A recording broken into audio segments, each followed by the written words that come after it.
Sir இப்போ வந்து பாத்தீங்கன்னா எம்எல்எம்ல நிறைய பேர் வந்து இன்வெஸ்ட் பண்ணி ரொம்ப லாஸ் ஆயிடுறாங்க. அதுக்கப்புறம் ஷேர் மார்க்கெட்டு, இந்த ட்ரேடிங் சொல்றாங்க, அதுக்கப்புறம் ரொபோட்டிக்ஸ் ட்ரேடிங் சொல்றாங்க. நிறைய விஷயத்துல வந்து இன்வெஸ்ட் பண்ணுங்க, நாங்க ரிட்டர்ன்ஸ் எடுத்து தரோம்னு சொல்றாங்க. இது வந்து நிறைய பேருக்கு வந்து தெரிய மாட்டேங்குது. அவங்களுக்கு ஒரு கைடன்ஸ் கொடுக்கணும் சார் நீங்க. ரொம்ப சிம்பிள் பா. அது பெருசா ஒண்ணும் இல்ல. நீங்க வந்து சோசியல் மீடியால தேர்ட் பார்ட்டி யாரோ சொல்றாங்கன்றத நம்புறீங்களே தவிர உங்க தாத்தாவையும் உங்க அப்பாவையும் நம்புறது இல்ல. அவங்க எப்பயுமே உங்களை ஏமாத்த மாட்டாங்க. ஒரு பேரனை எப்படி ஏமாத்திடுவார் ஒரு தாத்தா, ஒரு அப்பா வந்து பையனை நல்லா இருக்கணும்னு நினைப்பாங்க. பட் அவங்க சொல்றதெல்லாம் விட்டுட்டு யாரோ ஒருத்தர் சோசியல் மீடியால ஒரு தேர்ட் பார்ட்டி சொல்றதை நம்புறீங்களே, இதுல இன்வெஸ்ட் பண்ணுங்க அதுல இன்வெஸ்ட் பண்ணுங்கன்னு உங்க தாத்தாவும் உங்க அப்பாவும் என்ன சொல்லி வச்சுட்டு போயிருக்காங்கன்னு உங்களுக்கு தெரியுமா? நான் சொல்றேன் பாரு, 3 வாவை பத்தி சொல்லிட்டு போயிருக்காங்க. பிசினஸ் மீன் என்ன 3 வா பிசினஸ் பீப்புள் சொல்லிட்டு போயிருக்காங்க. நான் முதல்ல வந்து வணிகம் செய்யுங்க, வணிகத்து மூலியமா வரக்கூடிய பணத்தை எடுத்து இன்வெஸ்ட் பண்ணுங்க, லேண்ட்ல அதை வீடு கட்டுங்க, அதை வாடகை விடுங்க. அப்ப 2வது இன்கம் வந்து வாடகை வருமானம். மேற்கொண்டு வரக்கூடிய இன்கமை எடுத்து வட்டி கூடுதான் சொல்லியிருக்காங்க. வட்டி வருமானம் சொல்லிட்டு 3 வா.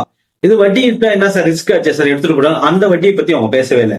அவங்க என்ன சொல்லியிருக்காங்க, சேஃபா உன்னோட பிரின்சிபல் எந்த வகையிலும் பாதிக்காத மாதிரி ஒரு பேங்க்ல டெபாசிட்டோ ஆர்டிஓ எஃப்டிஓ அந்த மாதிரி போட்டு அதுல இருந்து வரக்கூடிய ஒரு இன்கம்.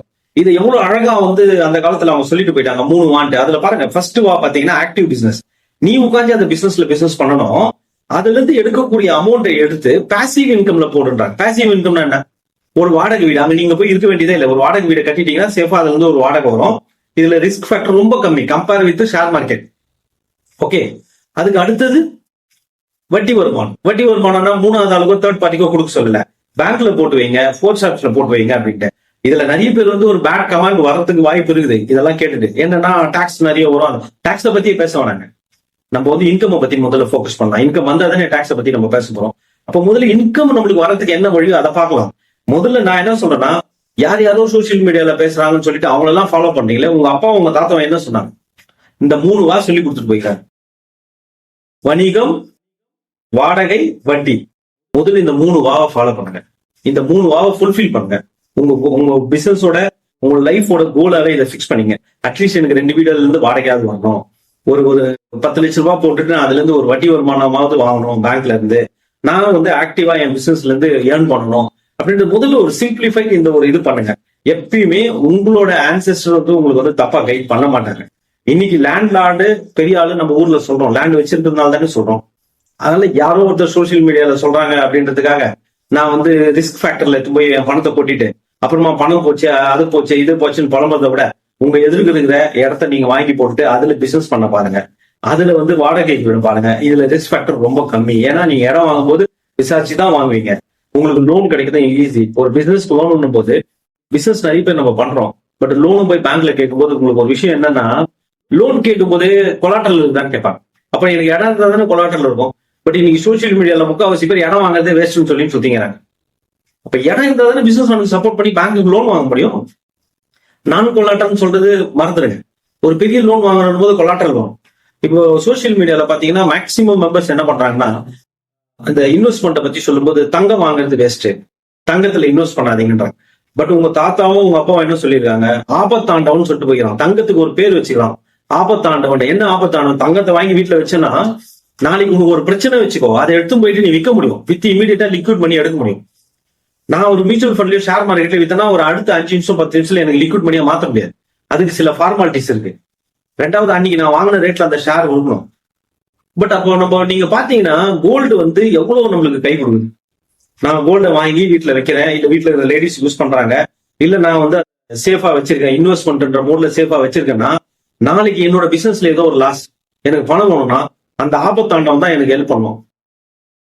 நீங்க கோல்டுல இன்வெஸ்ட் பண்றதே வேஸ்ட்னு சொல்ற ஒரு கூட்டத்துல இருந்து பிரிச்சு யோசனை பண்ணுங்க. கண்டிப்பா உங்க தாத்தா உனக்கு ராங்கா கைட் பண்ணிருக்க மாட்டாரு, உங்க அப்பா ராங்கா கைட் பண்ணிருக்க மாட்டாரு. அப்ப அவர் கோல்டு வாங்கி வச்சா நீ வாங்கி வைக்கல? உன்னை யாரோ ஒருத்தர் ராங்கா தானே கைட் பண்ணிட்டு இருக்காங்க. நாளைக்கு ஒரு எமர்ஜென்சி கோல்டு எடுத்து போய் கொடுத்தீங்கன்னா எங்க வேணா வாங்கிப்பாங்க, கோல்டு அடமானம் போடலாம். பட் நான் ஆன்லைன்ல அதை இன்வெஸ்ட் பண்றேன் இதை இன்வெஸ்ட் பண்றேன்னா அதெல்லாம் வச்சுட்டு யார் பணம் தருவாங்க? எமர்ஜென்சி பேசிஸ்ல பணம் வரும், அதை விற்கணும், இல்ல ஃபார்மாலிட்டிஸ் பிரகாரம் 3 நாள் ஆகும் 5 நாள் ஆகும், ஏதோ ஒண்ணு ஆகும். பட் எனக்கு இமீடியட் பணம் யார் தராங்க? என்னோட ஆபத்தாண்டவன் தான் தருவான், கோல்டு தான் தருவான். அப்ப இதை வந்து ஏன் ராங் கைடன்ஸ் போயிட்டு இருக்கு, இது ஏன் புரிஞ்சுக்கல? அப்ப நீங்க சோசியல் மீடியால என்ன சொல்றாங்கன்றது கேட்டுக்கோங்க. பட் உங்க அப்பா உங்க தாத்தா என்ன கைட் பண்ணாங்கன்றத யோசனை பண்ணுங்க. அவங்க கரெக்டா கைட் பண்ணி கரெக்டா வாழ்ந்துட்டு போயிட்டாங்க. பட் இப்ப நம்ம தான் சோசியல் மீடியால போய் உட்காந்துட்டு நிறைய குப்பையை வாரி நமக்குள்ள போட்டு ஏகப்பட்ட குப்பை உள்ள போனதுக்கு அப்புறம் கண்டதுல இன்வெஸ்ட் பண்ணி கையை சுட்டுருவோம். சம்பாதிக்கிறோம், இன்வெஸ்ட் பண்றோம். அது பெருசா ஒன்றும் இல்லை. நான் இதுல இன்வெஸ்ட் பண்றேன், அதுல இன்வெஸ்ட் பண்றேன். நான் சொல்றேன், நீங்க கேட்டீங்க அந்த கொஸ்டின். ஆன்லைன்ல நிறைய பேர் இன்வெஸ்ட் பண்றாங்க.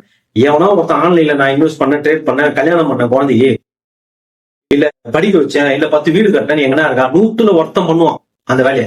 99 பேர் லாஸ் ஆகுறான்ல. ஆனா பிசினஸ்ல யாராவது லாஸ் ஆகுறாங்களா? பிசினஸ் பண்ணவனா லாஸ் ஆவாங்க. பிசினஸ் லாஸ் ஆகுது எப்பயுமே. நீங்க கரெக்டா பிசினஸ் பண்ணீங்கன்னா கரெக்டா பண்ணணும். அப்ப நம்ம என்ன பண்றோம் அப்படின்றத முதல்ல பிசினஸ் பீப்புள் திங்க் பண்ணணும். நான் இன்னைக்கு சொல்றேன், கிட்டத்தட்ட 100, 200, 300 வருஷத்துக்கு முன்னாடி சொல்றாங்க, ஆக்டிவ் இன்கம் 1 வச்சுக்கோ, பேசிவ் இன்கம் 4 வச்சுக்கிட்டான்றான் உங்க தாத்தா உங்க அப்பாவும். பட் அதுவே உனக்கு புரியலையே. 10 ஆக்டிவ் இன்கம் பண்ணி பிசினஸ் லாஸ் பண்ணிடுறீங்க. 10 ஆக்டிவ் பிசினஸ் ஒன்னா பண்ணீங்கன்னா உங்களோட போக்கஸ் போயிடும். பினான்ஸ் இங்கிருந்து அங்க டிஸ்ஃபண்டிங் போகும். ஓகே, டிஸ்இன்வெஸ்ட்மெண்ட் ஆகும். ஃபண்ட் டைவர்சிபிகேஷன் போகும். அப்ப அல்டிமேட்டா என்ன ஆகும்? ஃபண்டும் ஷார்டேஜ் வரும். இப்ப நிறைய பேருக்கு நாங்க கிளாஸஸ் எடுக்கும்போது, அவேர்னஸ் கிளாஸஸ் எல்லாம் எடுக்கும்போது பாத்தீங்கன்னா, ப்ராஃபிட் எங்க போய் தர்றதுனா P&L போய் பார்க்கலாம் சார் அப்படின்னா. உன்னோட கேஷ் ஃப்ளோ செக் பண்ணாதான் உன்னோட ஒரிஜினல் ப்ராஃபிட்டை நீ கண்டுபிடிக்க முடியும். இதையே இவ்வளவு நூற்றாண்டுக்கு அப்புறமா நம்ம உட்காந்து சொல்லிக் கொடுக்க வேண்டியதா இருக்கும் ஒவ்வொருத்தருக்கும். P&L போய் தரணும் சார். P&L என்ன இருக்கும்போது அது நீ அட்ஜஸ்ட் பண்ணி போட்ட என்ட்ரியா தான் இருக்கும் எண்ட் ஆஃப் த டே. அப்போ ஒரிஜினல் எங்க இருக்குன்னா உங்க கேஷ் ஃப்ளோ தான். கேஷ் இஸ் த கிங் பிசினஸ்ல. அப்போ கேஷுக்கான சைக்கிளிங் எப்படி போடணும் என் பிசினஸ்ல, என் ப்ராஃபிட் எப்படி இன்க்ரீஸ் பண்ணணும் அப்படின்றது இருக்கு. இது எல்லாமே புதுசு இல்லைங்க. உங்களோட அப்பா உங்களோட தாத்தா யூஸ் பண்ணாங்க. அவங்க என்ன ஒரு ரெக்கார்டா உங்களுக்கு ரெக்கார்ட் பண்ணி வச்சுட்டு போலியே தவிர ஒரு சின்ன நோட் எழுதுவாங்க. அந்த காலத்துல 2000 வருஷத்துக்கு முன்ன ஒருத்தர் சொல்லிட்டு போனான், சாணக்கியன்னு சொல்லிட்டு. கணக்கு பார்த்தா காசு வரும்னா உங்களுக்கு அதுக்கு அர்த்தம் தெரியுமா? உங்க அப்பாவும் தாத்தாவும் ஒரு நோட் புக் வச்சுப்பாங்க, ஒரு மஞ்சள் பை, அதுல அந்த கடையோட கீ வச்சுப்பாங்க. டெய்லி கொஞ்சம் கணக்கு எழுதுவாங்க. கணக்கு எழுதா யாருக்கிட்ட இருந்து வரணும், என்ன செலவாச்சு, நான் எக்ஸ்ட்ரா செலவு பண்ணனா, இல்ல எனக்கு ஏன் இன்கம் இன்னைக்கு கம்மியா வந்தது, நேத்து ஏன் அதிகமா வந்தது, கம்பேர் பண்ணி பார்த்தாங்க. அதான் இன்னைக்கு ஹையர் லெவல்ல MBA எல்லாம் பாத்தீங்கன்னா பினான்ஸ்ல கம்பேரிட்டிவ் ஸ்டடின்றான். அதை உங்க தாத்தா பண்ணிட்டு போயிட்டாரு. உட்காந்து ஒரு சின்ன நோட் புக்ல போன வாரம் எனக்கு என்ன வசூலாச்சு, இந்த வாரம் என்ன வசூலாச்சு, போன வாரம் என்ன இன்கம், இந்த வாரம் என்ன இன்கம், போன வாரம் என்ன செலவாயிருக்கு அப்படின்னு அழகா ஒரு நோட்ல கணக்கு பார்த்தாரு. கணக்கு பார்க்க முடிஞ்சதுனால்தான் அவரால் தேவையில்லாம செலவெல்லாம் டிடெக்ட் பண்ணி சேவ் பண்ண முடிஞ்சது. இதான் 2000 வருஷத்துக்கு முன்ன அருமையா சொல்லிட்டு போயிட்டான். கணக்கு பார்த்தா காசு வரும். இதுவே நமக்கு தெரியல. நம்ம என்ன பண்றது எனக்கு ஒன்றும் புரியல. எல்லாமே நம்ம மாடர்ன் சயின்ஸ், மாடர்ன் டெக்னாலஜி, அதெல்லாம் ஒண்ணும் வேணாங்க. அழகா உங்க தாத்தா உங்க அப்பா சொன்னதை ஃபாலோ பண்ணுங்க. டெஃபினட்டா நீங்க நெக்ஸ்ட் லெவல் போயிடுவீங்க. உங்க ஃபேமிலிக்குள்ளே இருக்காங்க மென்டார். அதை விட்டுட்டு காசு குத்தியே ஹையர் பண்றீங்க மென்டார.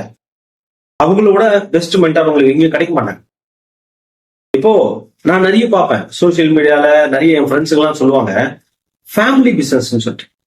ஃபேமிலி பிசினஸ் 3 தலைமுறையா பண்ணிருப்பாங்க. தாத்தா பண்ணுவாங்க, அப்பா பண்ணுவாங்க, இப்ப பேர உட்காந்துட்டு இருப்பான். பேர என்ன பண்ணுவாங்க தெரியுமா? அதை டேக் ஓவர் பண்ணோம்னா ஒரு பிசினஸ் கன்சல்டன்ட் எடுத்து வருவான். அந்த பிசினஸ் கன்சல்டன்ட் என்ன பண்ணிட முடியும்னு நினைக்கிறீங்க? அந்த ஃபேமிலி பிசினஸ் அவங்க தாத்தா கரைச்சி குச்சி வச்சிருப்பாரு, அவங்க அப்பா கரைச்சி குச்சி வச்சிருப்பாரு. அந்த பிசினஸ்ல அப் அண்ட் டவுன்ஸ். ஒரு தேர்ட் பார்ட்டி பிசினஸ் கன்சல்டன்ட் 3 நாள் ஸ்டடி பண்ணி அந்த பிசினஸ்க்கு உங்களுக்கு ஐடியா கொடுத்துருவாங்க. நீங்க நம்புறீங்களா? ஒண்ணுமே பண்ண முடியாது. பிசினஸ் கன்சல்டன்ட் உள்ள உங்க ஃபேமிலிலேயே 2 தலைமுறையா உட்காந்துட்டு இருக்காங்க. அந்த பிசினஸை கரைச்சி குடிச்சு அதுல பிளஸ் அவங்க கிட்ட உட்காந்து மனசு விட்டு பேசுங்க. உங்க பிசினஸ் நெக்ஸ்ட் லெவல் போறதுக்கு அவங்க ஹெல்ப் பண்ணுவாங்க. பேசிக்காவே வீட்டுல இருக்கிறவங்க நம்ம மதிக்க மாட்டோம். அப்பா ஆரம்பிச்ச கடை, தாத்தா ஆரம்பிச்ச கடை, அப்பா டேக் ஓவர் பண்ணாரு. நீங்க பண்றீங்க பேரன் அப்படின்னா அப்பா கிட்ட போய் உட்காந்து மனசு விட்டு பேசுங்க. எனக்கு இந்த பிரச்சனை இருக்கு, என்ன பண்ணலாம் பிசினஸ்ல. பிசினஸ் கன்சல்டன்ட் கிட்ட போய் பேசாதீங்க. அவங்க என்ன தெரியும், 100 பிசினஸ்க்கு ஒன்னா கன்சல்டிங் பண்ணிட்டு இருக்காங்க. ஒவ்வொரு பிசினஸ்க்கும் தனித்தனி யூனிக் பிசினஸ் ஸ்டைல் இருக்கு. இதை முதல்ல ஸ்டடி பண்ணும். 3 நாள்ல எல்லாம் அதை பண்ண முடியாதுங்க. உங்க அப்பா உங்க தாத்தா 30 வருஷம் பண்ண பிசினஸ்ங்க. அது போய் மனசு விட்டு எனக்கு பிசினஸ்ல இந்த பிரச்சனை இருக்கு, என்ன பண்ணலாம், ஒரு 3 நாள் வாங்க, என் கூட உட்காருங்க, என்னன்னு சொல்லுங்க, கேளுங்க, தப்பு இல்ல. எவன் உனக்கோ காசு கொடுத்து ஐடியா தான் கேட்கறோம், ஆனா வீட்டுல இருக்கிறவங்க கேட்க மாட்டேன்றோம். ஓகே, சோ நான் இதோட முடிச்சுக்கிறேன். ஏன் அப்படின்னா எனக்கு நிறைய மன வருத்தங்கள் இருக்கு. இதுல நம்ம பிசினஸ் பண்றோம்னு சொல்லிட்டு நிறைய விரயங்கள் தான் பண்ணிட்டு இருக்கோம். ப்ராஃபிட்ட பிசினஸ்ல எப்படி சம்பாதிக்கிறது, கார்பரேட் எப்படி சம்பாதிக்கிறது, ஒரு MSME-யால ஏன் ப்ராஃபிட் சம்பாதிக்க முடியல இன்னைக்கு இருக்கிற காம்படிட்டிவ் வேர்ல்ட்ல அப்படின்னா இதுக்குமே ரிசல்ட் இருக்கு ட்ரெடிஷனல் பிசினஸ்ல. இப்போ இதெல்லாம் தெரிஞ்சுக்கணும்னா நெக்ஸ்ட் நீங்க வாங்க, நான் 1 by 1 சொல்றேன், என்னோட எக்ஸ்பீரியன்ஸை ஷேர் பண்றேன். Thank you friends.